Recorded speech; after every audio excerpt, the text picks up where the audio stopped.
We're going to start out with calculating average speed and average velocity, and there's a difference between speed and velocity. They're used interchangeably a lot in normal speech, but they mean something different in physics. So speed, the equation for speed, is distance over time, where distance is the total amount of ground covered. It doesn't matter if you're going up, down, left, right, east, west. It does not matter. It's the total distance traveled divided by the total time it took to travel that distance. Speed is a scalar quantity, which means it only has magnitude. You're never going to get a negative number for speed if you're doing it right. It is just going to have a magnitude. Velocity is a vector, so it does include direction. It matters which way you go. And velocity is delta x over delta t, change in position over change in time. One thing to note here is that change in position, delta x is change in position,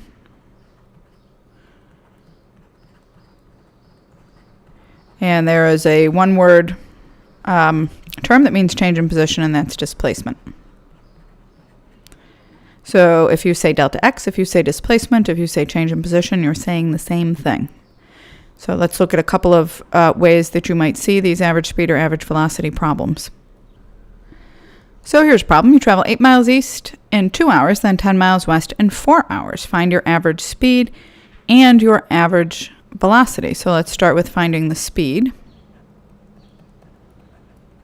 We're going to let the equation guide us here. Speed is distance over time, the total amount of ground covered, the total distance traveled. I don't care if it went east or west. It's totally irrelevant with finding speed. So what was the distance?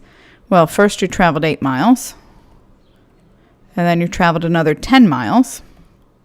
And what was the time it took? It took you 2 hours to travel those 8 miles plus 4 hours to travel those 10 miles. I'm just going to add these up. The total distance divided by the total time. 18 miles in 6 hours is 3 miles per hour. So nice and easy to find speed. Let's try to find your average velocity. That V bar just means average velocity. So it's pronounced V bar, and that bar over just means average. Again, I'll start with the equation. It's displacement over time. Well, I need to actually find the displacement. And in this case, direction matters. Displacement is the distance and direction from where I started, in this case, from where I started to where I ended up. So let's draw a vector diagram. Here's where I started. And I went 8 miles east. So we'll say that that's 8 miles. And then from this point, if you imagine this as a walk, you're not going to go back to your starting point to do 10 miles west. You're going to go 8 miles east, and then from this point, you're going to go 10 miles west. 10 miles is a little, you're going to go past your starting point here. 10 miles west. I'm going to label this. I don't have to put direction. The arrowhead shows direction, and I'm just using compass points as references. So 8 miles east, 10 miles west. What is your displacement? In this case, it's going to be the distance from where you started right here, to where you ended up, and you ended up here. And this is going to be your displacement. I'll put a delta x here. And what is that displacement going to be? Hopefully you can see from where you started, you ended up 2 miles west. And that's the only number I care about, that 2. I don't care about the other 16 miles you walked.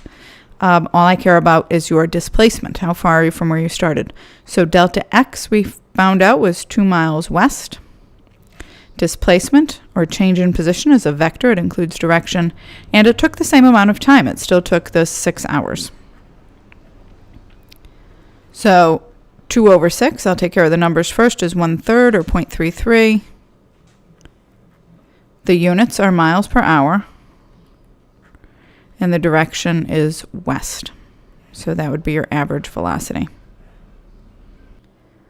So you may be asked to find average speed and average velocity given a position time graph like this, and you're going to take a different approach in a question like this. So first, let's find the average speed.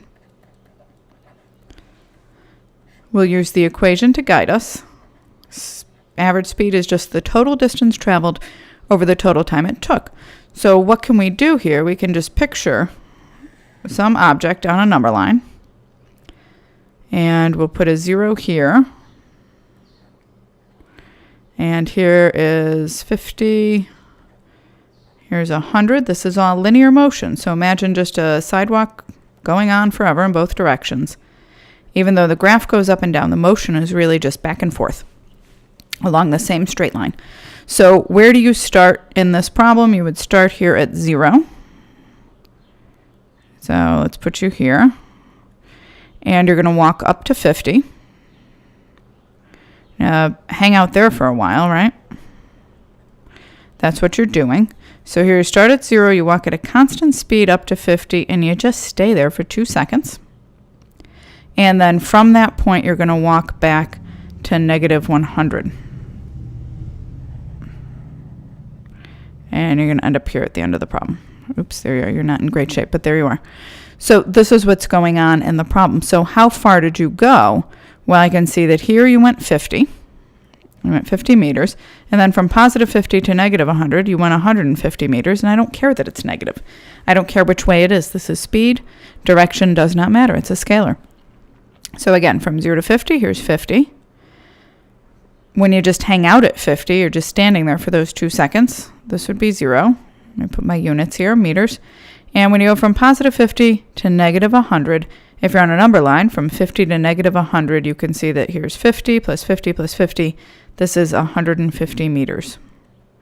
So what is your total distance? It would be 50 meters plus 0 meters plus 150 meters. And how long did this whole trip take you? We go over to the horizontal axis here with time, and it took you 6 seconds for the whole trip. Good for you. You're very fast. 50 plus 0 plus 150, 200 meters in 6 seconds, which would be the same as 100 meters in 3 seconds. So 3 into 100, or 1/3 of 100, is 33 1/3. We can say 33, and the units would be meters per second, and there's no direction on that, no positive and negative sign. It's speed. It's a scalar. So now let's go ahead and find velocity. Finding the average velocity, and again, we'll let the equation guide us.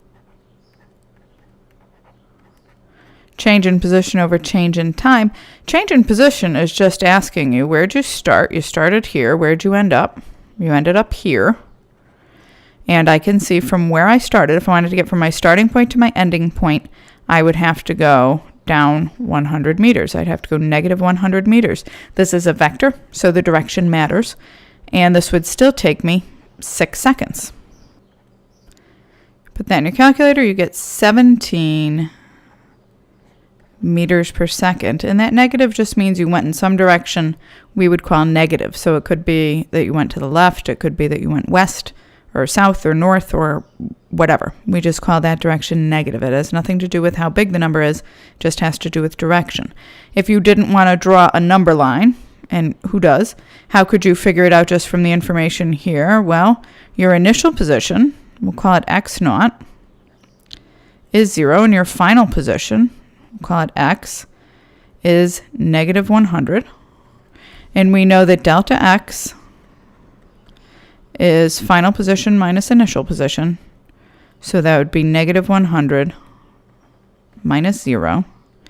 So we know that would be negative 100 meters. Now, do I need to see this? And that's all that's here. Do I need to see this calculation here? No. If you can look at this, and I hope you can, and say, well, I started here and I ended here. I started at 0.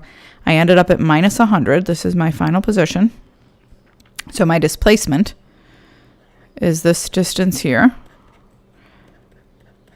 That would be fine. If you can look at it and tell, that would be fine.